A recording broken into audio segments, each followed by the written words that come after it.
Good morning, everyone. Today we're going to read another short story entitled A Moonlight Night. And remember, you have to listen well so you can answer the questions about the story. The title of the story is A Moonlight Night. The moon was big and bright. The children played in the moonlight. They played hide and seek. Mario hid behind the acacia tree. Andres hid behind some bushes. Isabel hid behind a pile of hollow blocks. Rita hid behind some banana plants. Edmond looked around but saw no one. Just then, someone moved behind the bushes. Edmond ran to see who it was and found Andres. 1, 2, 3, he said. Now you are it, Andres. The children played and played. How happy they were.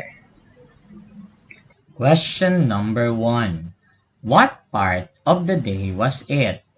A. Morning. B. Afternoon. C. Night.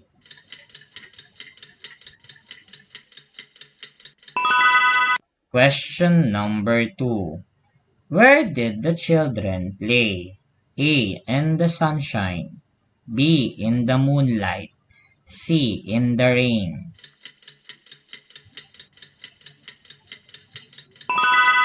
Question number 3. What game did the children play? A. Hide and seek. B. Jump the spine.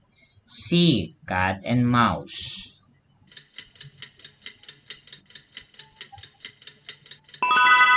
Question number 4. Who was the first it? A. Andres. B. Edmond. C. Mario.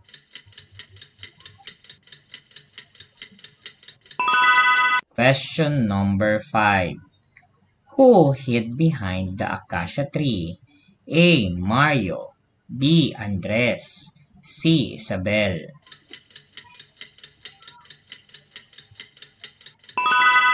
Question number 6. Who hid behind some bushes? A. Andres. B. Isabel. C. Rita.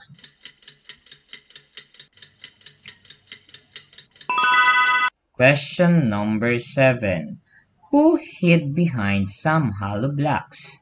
A. Andres. B. Isabel. C. Rita.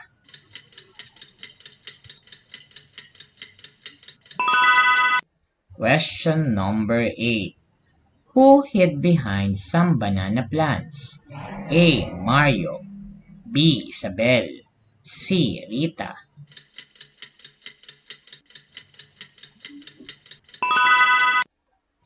Question number 9. Who was the next it? A. Mario. B. Andres. C. Edmond.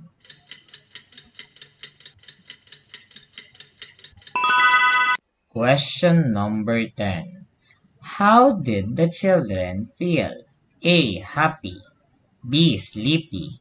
C. Tired.